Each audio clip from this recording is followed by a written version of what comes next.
Okay, welcome, Joe, to Emotionally Unavailable. How are you? I'm good. My sound's weird, but that's okay. It's Oh, it's not loud.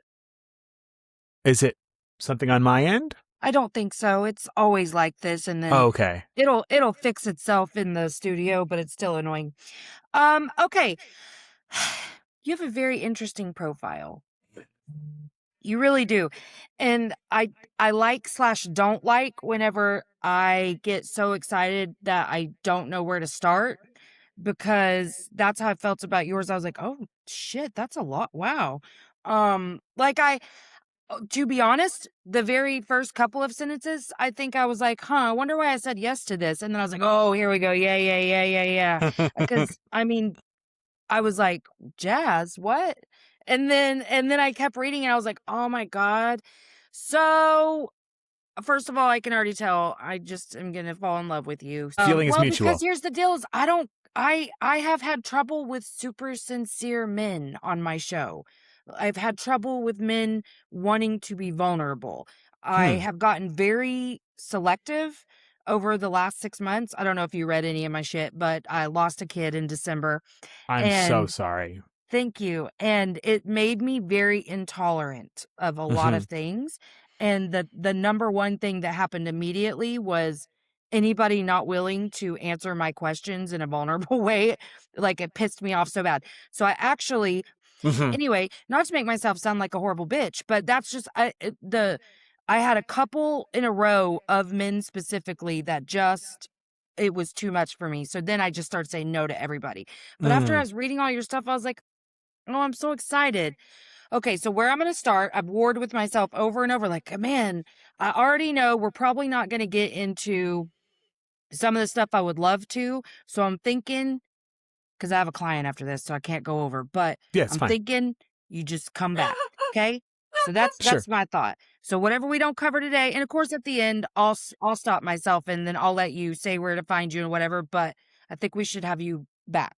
Anyway, Okay. okay. Sounds great. Taking a risk saying that in the beginning. All right. So, what I want to know first is where are you from? Like, where were you raised and what was your like core family unit? I was born, raised, and still live in suburban New Jersey, about 25 miles west of New York City. Okay. So when you say my core family unit, you mean what I grew up with? Yes. So I grew up in a pretty stable home. I had a father and a mother, and I had a sister that was 3 years older, and a sister that is, I don't know why I say was, they're still, very, Yeah. very, very, very with us and very close to me. A sister that is 3 years older than me, and a sister that is 1 year younger than me.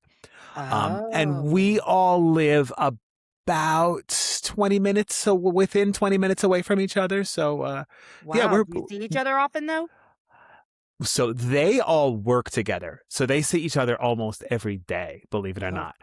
I know it's crazy. And I see them pretty regularly, I would say. If not oh, every I week, love then darn close that. to it. Yeah. Are your parents still alive? They're alive and well, still working full Wow. time. Yep. Yep. Wow. And My how old are father, you? I'm 47. I'll be 48 in a few weeks. How lucky. I'm Okay. so blessed. I can't even tell you. That's so cool. Yeah. What do they do that they all work together? So they own, all of them together own a music company. It has two locations. They sell musical instruments and rent musical instruments and repair musical instruments, mostly for schools, but for individuals as well. Accessories, lessons, classes, um, you know, So you're all stuff like that. musical. Yes, my sisters are appreciators of music, and and my mother is an appreciator of music. My father and I both are professional performers, and I am a full time. In addition to being a professional performer, I am a full time school music teacher as well. Oh, really? Hmm. Yep, I teach high Okay. school chorus. How fun. My daughter this Yes. year, she's 12. Well, she just turned 12. She was in 6th Okay. grade this past year. And this was her first year in choir and band. She loves the trombone. And she was this little Awesome. natural. I knew choir, like I've heard her sing, and I was like, girl, I knew she was gonna do great at that. Trombone, I was like, why did you pick the biggest one? Like I was so ugh. I was like, The biggest and pretty one of the rare. loudest. Yes, and she is actually so talented at it. I've been Awesome. so impressed with her, like, totally a natural. I've actually had fun watching her progress through her learning. It's really cute, but I was like, "Not the piano or something?" No flute for you? Here no, I did say that because I said, "Honey, you like riding the bus. Do you know how many countless children I've seen carrying these huge instruments to and from the bus every day for years? That's going to be you." And she said, "No, no flute." And it's because her teachers bragged on her when she tried on the trombone. She was like, "Okay, me and the trombone. Okay." Because, us Gemini queens over here. Okay. So very close knit family. Cool. And you said you're 46? 47. Okay, so we're in the same generation. I just turned Okay. 46. Oh, Um, what was New Jersey like culturally in your teen years?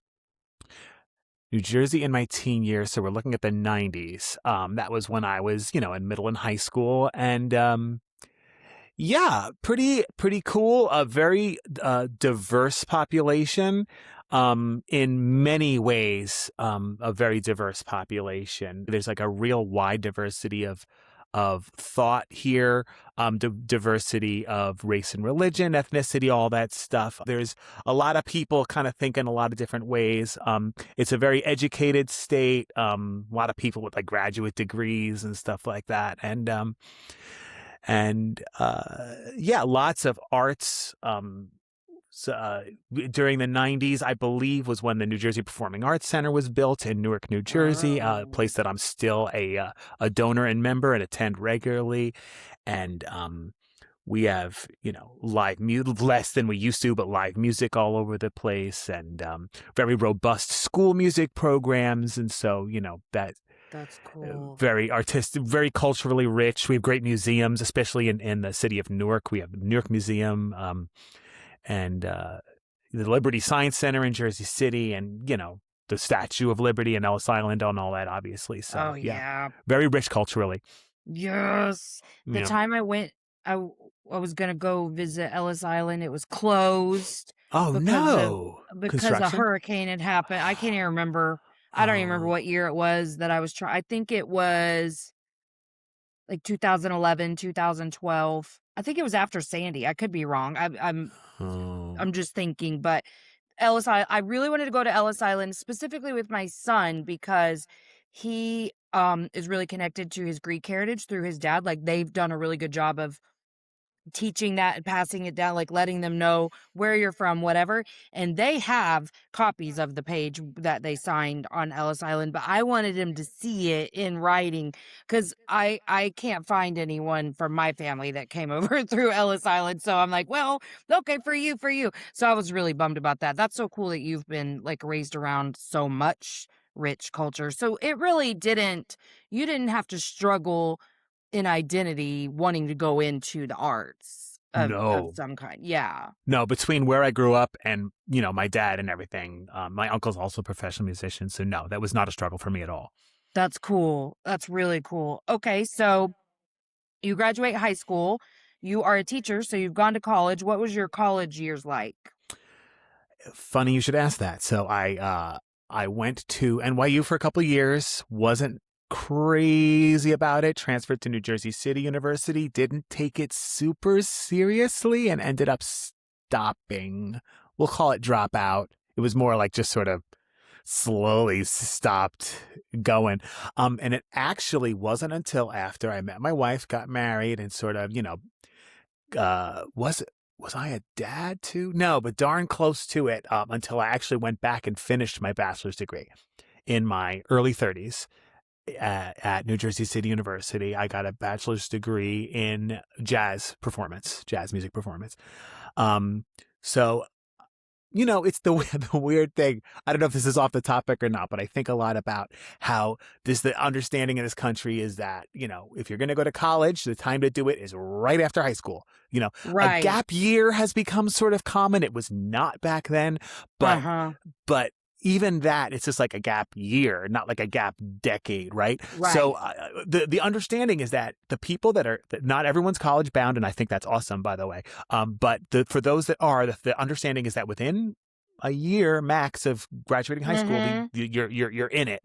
And I wasn't in that headspace at all. I was a good student in high school. I got into a good college, but I just wasn't. I wasn't in a place where I was ready to be taken that seriously. So it wasn't until I got into my 30s. Um, I got married. I was a homeowner, and I just had gained a little bit more maturity and perspective, and sort of a sense of who I am and my values, that it became really important to me to do well in school. So then I went and I got my bachelor's, and then within about 7 years of that, I'd gotten my master's, and now I'm about like a dissertation away from my PhD in education policy as Holy well. shit. Hmm. Wow. Oh, the Yeah. dissertation is the part that I said no. Yeah. Um, I stopped for a while after my wife passed away, and then I'm going to start again. I'm being re-matriculated in this coming fall. okay. So how old were you when you got married? 20. I was just thinking of this because I thought I was 30.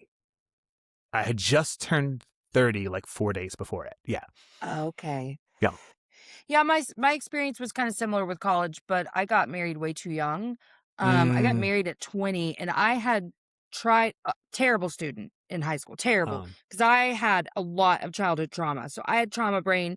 School was not it for me. I was not thriving in any way, hated the social aspect, and my dad died when I was 15. So I felt really above it all and way smarter than all my like great, go to college, I know what life's really about. You know what I mean? yes. Like I just but then I had dreams. What I do now has always been my dream. So like I was like I want to be a therapist. I want to whatever. So that's going to require college. I tried. Oh, did I try? 18 immediately first semester. I just kind of quit going to class about 6 weeks in. Didn't drop my classes, so I got Fs. Some teachers mercifully withdrew me, but others were like F. Um, and I said, "Oh, that does not feel good." And different from you, I was putting a ton of pressure on myself and applying a lot of shame and morality around the fact that I wasn't doing quote unquote what I was supposed to be doing. Then I think I took a semester off and then tried again. Same thing.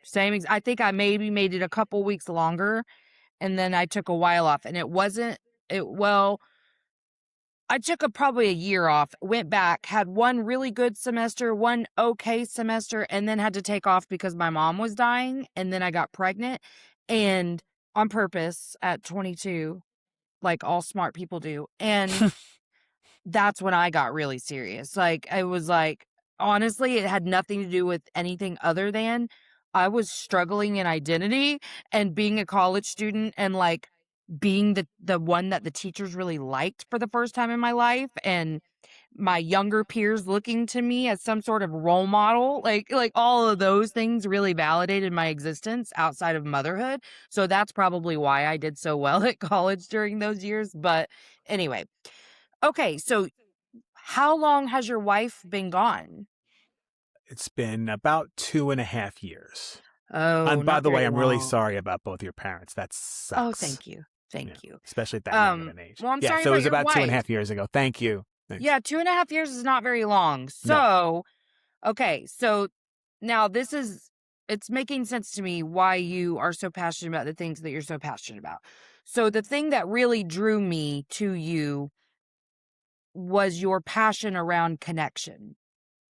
And I'm wondering, did this grow in your grief? Because that's the thing that I've become very passionate about the last 6 months. My grief processes with my parents, I was very young. So I didn't, I just had to survive those experiences and have been actually unpacking all of the ways in which I completely fucked myself in those survival mechanisms all of these years, right?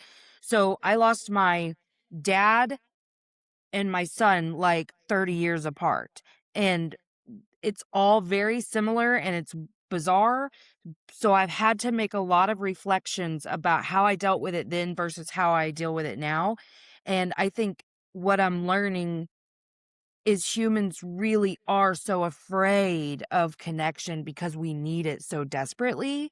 And I'm wondering, did you I feel like there's 2 camps, and maybe I'm wrong about this because I hear a lot of the angry, righteous grievers a lot, Hmm. and I understand them because I've had that grief process where you are so pissed at everyone who didn't show up for you. I'm putting that in air quotes.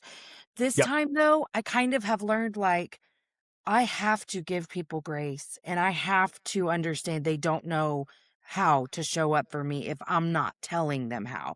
So I'm Hmm. wondering, is that how your, like, passion for connection really grew, was in your isolation periods during grief?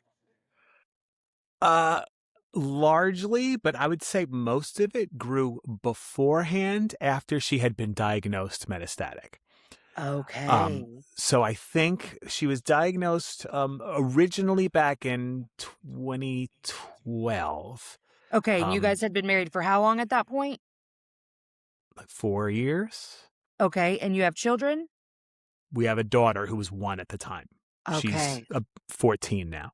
Was it Um, metastatic breast cancer? yes. Okay, was it So hormone related? yes. Yeah, okay. Mhm. Um, she so she was diagnosed with stage 2 breast cancer back in 2012. Went through a mastectomy, um, radiation, chemotherapy, the whole 9 yards back then. We thought we were in the clear, and then 2019 is when she was diagnosed metastatic.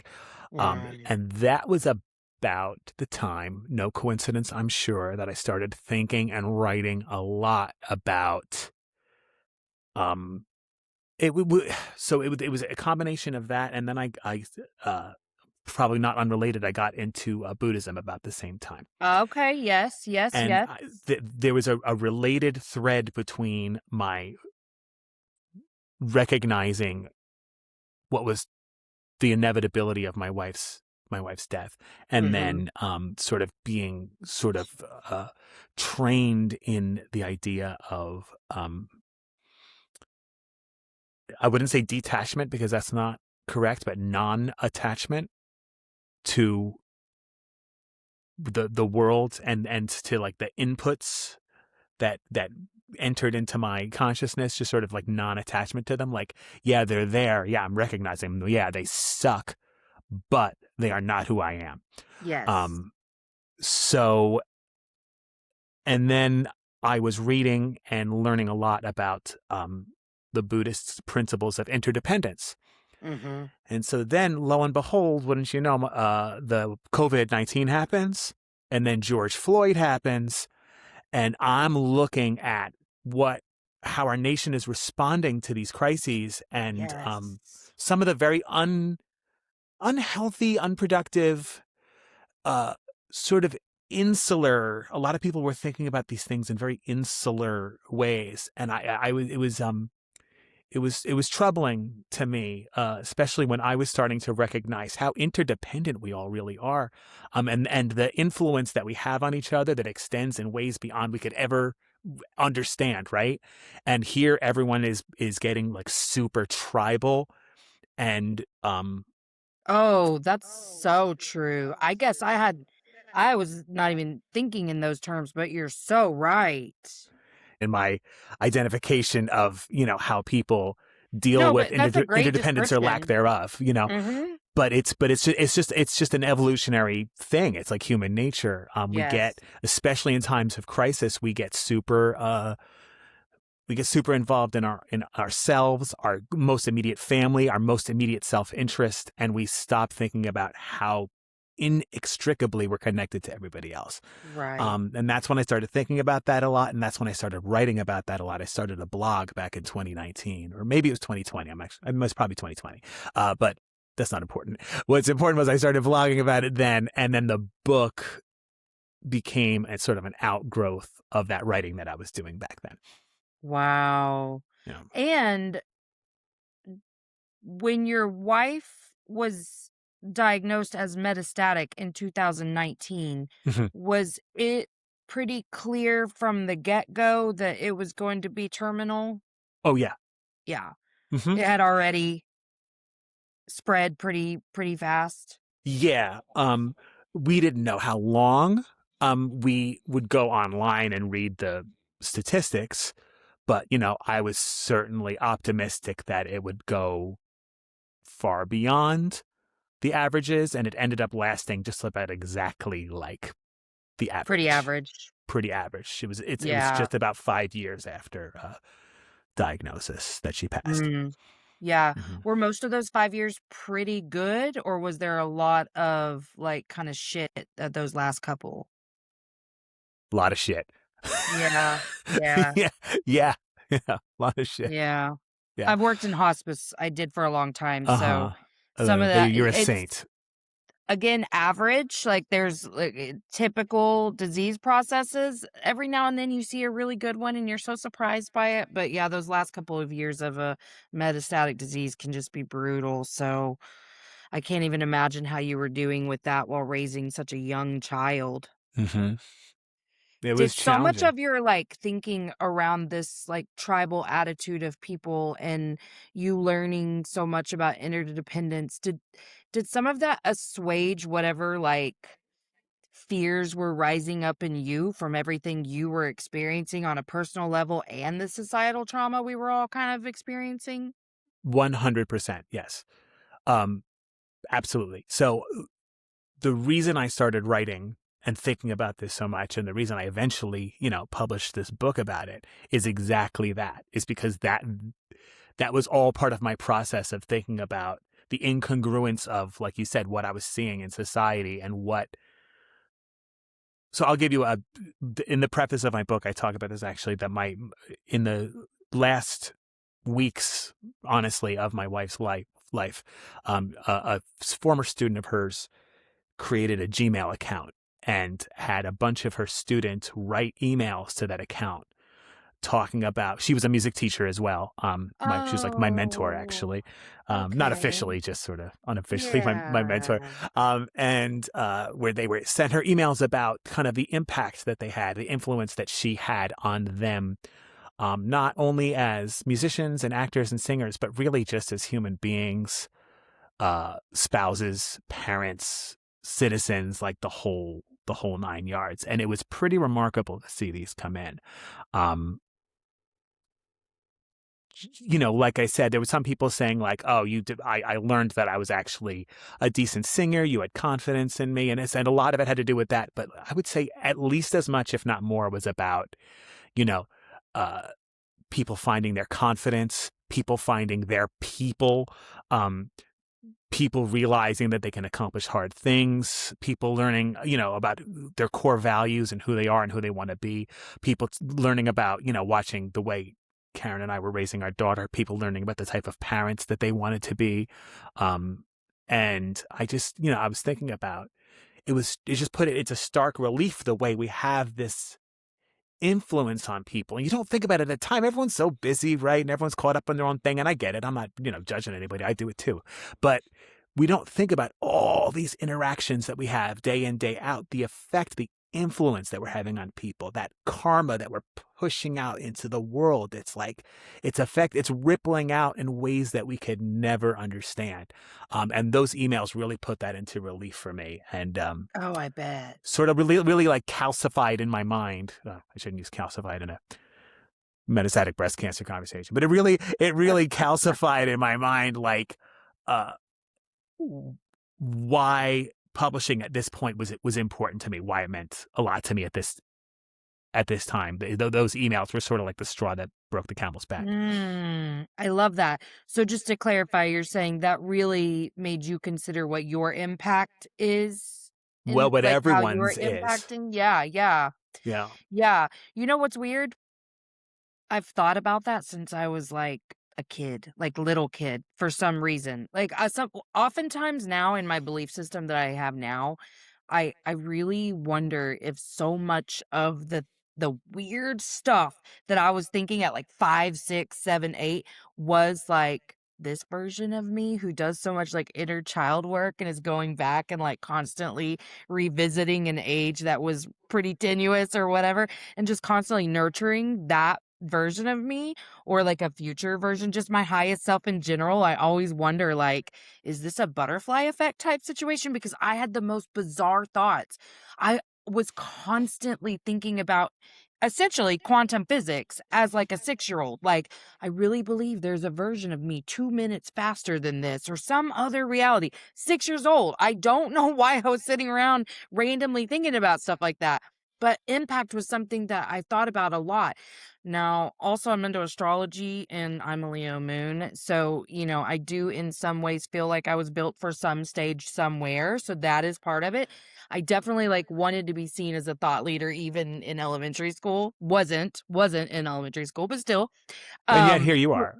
right, exactly. And so I think about that a lot, but when I really started you said ripple, and once I like really went through healing and had a spiritual awakening, it's something I started to learn for myself and then teach all of my clients is like when you change, the world around you changes. Just you figuring your stuff out is a natural byproduct of that is like your immediate family can't ever be the same because their interactions with you won't ever be the same. And they take that love and they take it out into the world without ever even realizing it, that that's what they're doing. And so, yeah, I mean, I think it is important for us to think about what our vibrations are doing to any space and just hope that the people will take that love that you're providing however you're providing it and take it out to the world with them and give more love, you know? I can add nothing to that. That's No notes. other than to say, it's more than hope. I think that way more often than not, they do. I do too. I Yeah. really do. Wow. Okay, so how old is your daughter now? 14. 14. Okay. Wow, so she was like my daughter's age whenever she lost her mom. Yep. So how did all of this, the things you were learning in 2019-20, how has that helped you in your grief? I write about that in the book also too. The number one way it helped me in my grief was helping me to realize that I am not my grief. The grief is something that I experience. It's an Yeah. emotion that I experience, um, and that helps me first of all not identify with it, which to me is the most important thing. To me, the sort of the hidden message of my whole book, and not just my book, but my whole like project, is identity. Like I think we tend to cling to impermanent aspects of our identity so closely, and it's an obstacle to Mhm. living into full interdependence. And so when I made the decision, it was a conscious decision, and it required practice. It required a lot of meditation and a lot of thought. But when I made the decision to not identify with my grief, then it just became something that I experienced. It didn't become who I was. And that helped me to see it as a gift, because the grief was a reminder that I had something really special and something really important, and that the reason that I was sad about it was because it's gone. But Mhm. also, my work around interdependence, and we talk about the ripples, and you mentioned the butterfly effect and all that stuff, and the emails and all these things, has me thinking at the time, and still to this day, that I don't believe that we really ever do die in a real sense, because our ripples, our influence, our karma, our whatever you want to call it, our vibrations, whatever you want to call it, are still rippling. Yeah. Um, in very obvious ways, like my daughter, my wife's students, her family, me, but also in like ways, like I keep saying, it's getting kind of trite, but like in ways we can never fully comprehend or process. So, Right. so that helped my grief as well, to realize that, she's not gone. And it's not a cliche like, oh, she still lives in us. She still lives in my daughter. She Right. very much still is alive in me and my daughter in so many ways, like not spiritual. but that matters too. But tangible, calculable ways Mhm. that she still exists in me, in my daughter, in our home, in her students, and in everything that she's ever touched and Absolutely. influenced. So yeah, that has helped my grief as well. Yeah, I bet. So, I'm wondering what you mean specifically when you say identify as your grief, or, like that your grief is you. What does that mean to you? So, as someone that's done a lot of Buddhist work, I don't believe in the idea of an essential, permanent self, right? I don't believe that, like, there is anything here or in here that is Joe. I believe that we're just sort of like, I'm not going to get into the theology of it, but we're just like a bunch of different processes, right? We're a brain, we're a body, we're our thoughts, we're our feelings. And none of these things are permanent. They're always changing. Even at the Mhm. cellular level, we're always changing. Mhm. So there's nothing permanent about me. So I don't really believe, when I say I don't identify with my grief, that means that I am not my grief, but nor am I my body, nor am I my brain, nor am I my feelings or my emotions. I'm not my political beliefs.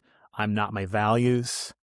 I'm not my grief. I'm not my ethnicity, my national heritage. I'm none of that stuff. Yeah. Those are just characteristics, and they're important. Yeah. I'm not saying that they're Yeah. not important, because all these things are important. They're a part of like who I am, but they're not me. Right. So that's what I mean when I Okay. don't identify, and not Yeah. identifying with these impermanent, non-essential aspects of me has made all the difference in my life. Not just with my grief, but in everything, the way I process every thought that comes in my mind, all the emotions I feel, even physical pain, illness. It's not who I am. Yeah. Yeah. I guess that really is a problem that we have, huh? Is just over identifying with things. Yeah. Especially, like I said this earlier, like as a young mom figuring out identity, that was so weird to me, having to learn I don't quite identify only as this child's mother.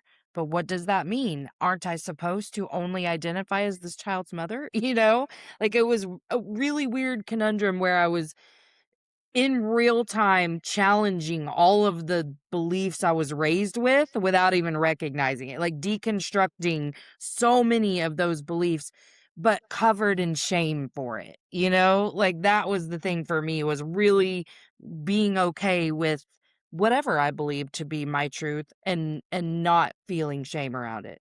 That was really a stretch where I'm still uncovering so much hidden shame around so many things. It's like always there a little bit, but I think being able to question why you're thinking what you're thinking, or why you're feeling what you're feeling, is so important. So you kind of that's the feeling I got from what you were saying too, is like you don't lean in to your thought processes or your emotions too strongly. Like you're a little more curious about them. You don't believe them to be the truth. That's the perfect word. I was going to say I do lean in, but you know what? Curious is better, because what I am is I'm curious about what I'm feeling physically, emotively, my conscious thoughts, all that stuff. I'm very curious about it, but I don't necessarily follow it. Yeah. Yeah. This is when I'm at my Yeah. best too. Like if Well, true. something's like if I'm experiencing road rage, in Yeah. 20 Yeah. minutes, Yeah. all this is going to be gone, right? I'm just Sure. talking about at my best. Yeah. This is my guiding ethos, right? Or in retrospect, Mhm. sometimes, Mhm. oftentimes, my autopilot takes over and I act like a fool, and then later I have to be like, "What was that about, I wonder?" Yeah. Yeah. Well, and what I teach people too is, like, accountability isn't beating yourself up. It's not like this cross of perfectionism. It's literally going, "How did I feel when I was experiencing that, and how could I feel better next time?" Truly. 100%. 100%. Wow. Accountability gets a bad rap, but accountability is good. It's associating, like you say, guilt and shame with accountability. That's when it becomes more problematic. Yes, morality, meaning where they Yep. don't belong. Ugh, the Yep. judgments, right? Yep. Yep. Let me think just for a second, because there was a question I had. Oh, are you then also kind of when you're making conscious decisions, or when you're being curious about your thought processes or emotional experiences, are you oftentimes trying to figure out what your subconscious belief under that was, or like your patterns, things like that? Yes, but not that's not like something that I that's not like something that's super important to me. Okay. Maybe maybe if I had more uh, I don't say problematic, but more unproductive thoughts and emotions that I didn't understand, maybe I would try to do that. But like you Yeah. said, like a lot of what has been bothering me for the last 7 years has been my wife's illness and death. So it wasn't like, why is this bothering me so much? What Sure. I mean, of course I understand why this is bothering me so much. So like, yeah, I don't find myself too often like exploring whatever's going on subconsciously. But I think we all introspective do that. People do that from time to time. Sure. Sure. So do you what I'm wondering, because I feel like both of my parents' deaths were fairly traumatic, and then my son's was obviously traumatic. I'm wondering if you identified any like traumatic responses, even though you were pretty well prepared for the fact that your wife was going to die. Like, have you experienced symptoms essentially of PTSD after, where like the number one thing that specifically my older son and I have experienced is the intense fear of something happening to one of us that's left. That's something I struggled with ever since my dad died. So it's like really escalated now. But is that something that you or like your daughter have experienced? You brought up my daughter, and that was what I was gonna. So I was gonna say two things. I don't feel like I've had anything that I would even put in the same conversation as PTSD, but I did have for many months, if not at least a year after she passed, feelings of, I don't want to say regret, but like adjacent type feelings. Like, did I do enough? Did I Mm, um did I seek the best care? Did I take care of her in the best way? yeah. Did we make the right decision to go to transition to hospice care when we did? Should I have gotten more opinion? So yeah, like there was a lot of that. And I've intellectually reconciled with the fact that, she and I both did, and as did her family. And, we did do pretty much everything we could, and I've Yeah. I've come to peace with it. But yeah, that was something I dealt with at the time. But you bring up my daughter, and yeah, I think that there's probably some fear there. Like, um, she knows if I have a doctor's appointment, I find she asks a lot of questions about it, Mm-hmm. and things like that. Yes. Yeah. Yeah. Yeah. That was something that like we really sat my daughter down after her brother died and was like, "Look, here's the deal. The people you know, if you've ever heard anyone talk about like, yes, your older brother has a medical marijuana card. So if you know about that, like, yeah, that's not something we've ever discussed before, but now we're going to, because I know you've overheard things the last few days. And I want you to know those aren't the types of drugs that Jake was doing. Like, that's Hmm. not what Jake was doing. All of us are safe. We could not have seen this coming. You were a great sister. I mean, we were like nailing it all out, like right away, like, because there was some other stuff too. But we were just trying to let her know, like, from the beginning, like, it's okay to, and it's normal to feel worried about something happening to the rest of us, but we are pretty confident that we're all safe. I mean, we can't Hmm. predict the future, but like, none of us are doing the things that Jake was doing. I Hmm. promise you. Like, we're not doing those things. So I think it helped, but she also doesn't talk about her feelings very much at 12. So, so we She's all did the grief 12. group and stuff. Yeah. We did go express it through art and things, and we supported her by going to our own group and whatever. But yeah, even before losing Jake, because I've worked in hospice so long, one of the things that I did after leaving like full time, I worked in grief, like in bereavement services, and kind of started theorizing over like a formula. Like if I were to say the three main things to deal with in grief, these are the three. And one of the things was dealing with the physical aspects of the loss, like Uh, how you will be either you're like usually much less energy.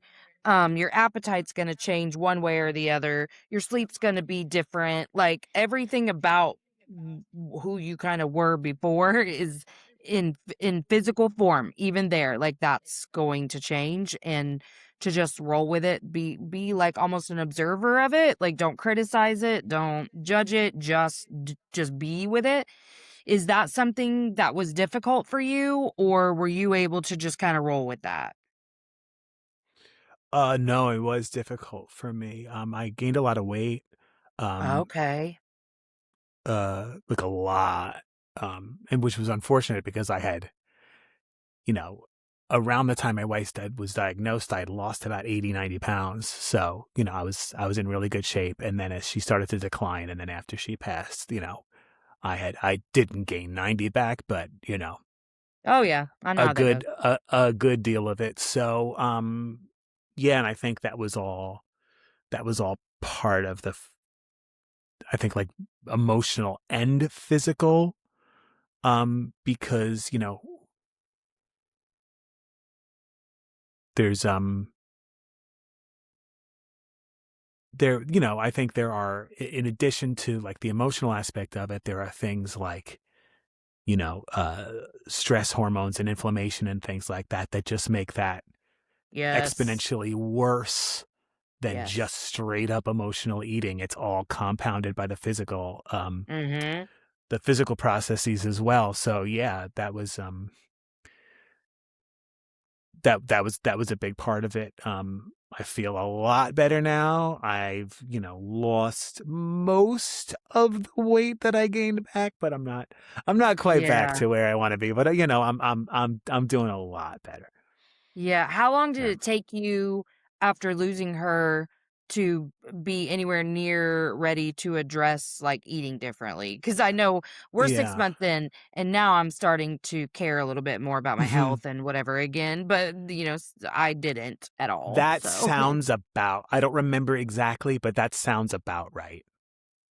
Well, Yeah. and I am noticing now just now in the last couple weeks, much less inflammation Mhm. overall, like much less puffy in every way, Mhm. much less achy, much less tired. Like, so Yeah. 6 months must be like a decent little marker because I was looking the other day, I'm like, wow, I'm not near as swollen as I was. Like, it was Yeah. weird. I've never swelled like that. I mean, I've Mhm. always had a little bit of like easy to swell, whatever, but I was like, dang, I am like really puffy. And it was wild because I wasn't eating that much differently.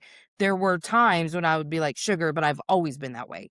I Yeah. really haven't, but it was pure stress. I mean, I could feel from just the traumatic event of finding him and stuff, it was immediate. My whole body was like, "Oh, we don't know what to do with this," and that all that 100%. inflammation started. I remember looking in the mirror, like, day 3 of no sleep and being like, "This is aging me 5 years. What the Well, hell?" and then you bring up the no sleep, so it's like one thing, the immediate stress response, which creates all these sort of chemical processes in your body that are not super super good for you. But then that contributes to no sleep, which contributes to even more stress response, contributes to poor eating habits, which contributes to even more stress response, poor movement habits, which contributes to even more stress response. It's a The it's a poor vicious movement. circle. It's a vicious Yes. circle. I'm only just now motivated even okay, when I say motivated, I'm really thinking strongly right now about starting to like the most I've thought about it in 6 months, right? I'm Yeah. really thinking about movement now. But yes, the lack of movement, I could feel that too. I was like, "Ooh, all of this, all it," cuz I had my older son and I had just started going back to the gym a few months before Jake died. So, we were, getting more active. I was lifting weights. I was feeling so much better, Yeah. and then boom, and I was like, I don't feel like doing any of that. I just don't even have the capacity for anything extra right now. But yes, Of course. all of it was intertwined. But I think also because I've been so deliberate from day one of doing this the best that I can, not perfectly, not not in a way where I'm criticizing myself or anyone else, but just like I want to experience this first person. I don't want to look back and say I should. Like, I want to be right here with the grief and understand what I can do differently now versus what I did at 15 and at 22, and just really like go through it and face it and understand like it's gonna be different. There's cycles and waves of what you experience, and 6 months later doesn't feel any different than 1 month, really. I mean, it doesn't feel like that first week where you're just a fucking basket case, but, like, 6 months to me doesn't feel any different than like, when we hit the 1-month mark.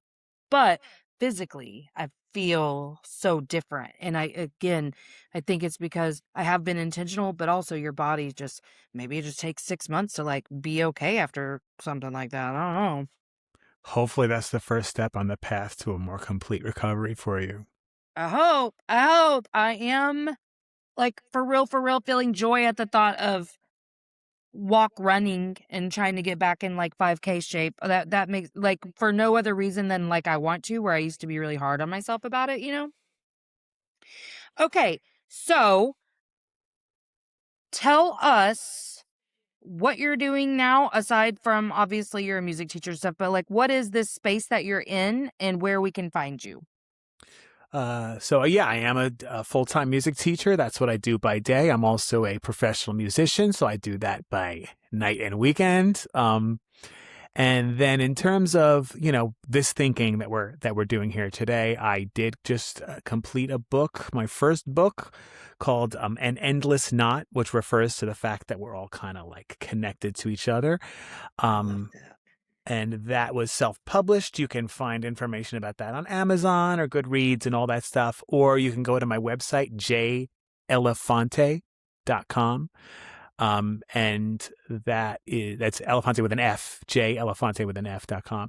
And you can find out about, where I'm speaking and what I'm speaking about, the book, the next book project that I'm working on, and Oh, you've my already writing got a I'm next doing. book project? Dang. I am, it's slow. I'm working full time and I'm a single dad. So it's a slow process, but I am working through, another book project, which is a little bit more spiritual. It's a little bit more about like Ooh. my spiritual framework. Yeah, I want you to come back on and talk to me about your Buddhism and stuff. I will, yeah. So the actually the book is about sort of because I practice Buddhism, but I'm also a practicing Catholic. So I'm writing a book about how The those two intersection. the intersection. Well, pretty much, yeah, pretty Yeah, much, yeah, yeah. yeah. hmm That's so cool. Well, hmm I've loved having you. I will make sure that I include all of that in the show notes. Thank you. And I just this was such a joy. I appreciate you and your willingness to have such a vulnerable conversation. It was my privilege and my pleasure. Oh, thank you. Okay, I'm gonna press stop if you'll hang out for 1 sec. Sounds good. Thanks for coming to Emotionally Unavailable. If you haven't already, like, subscribe, and share.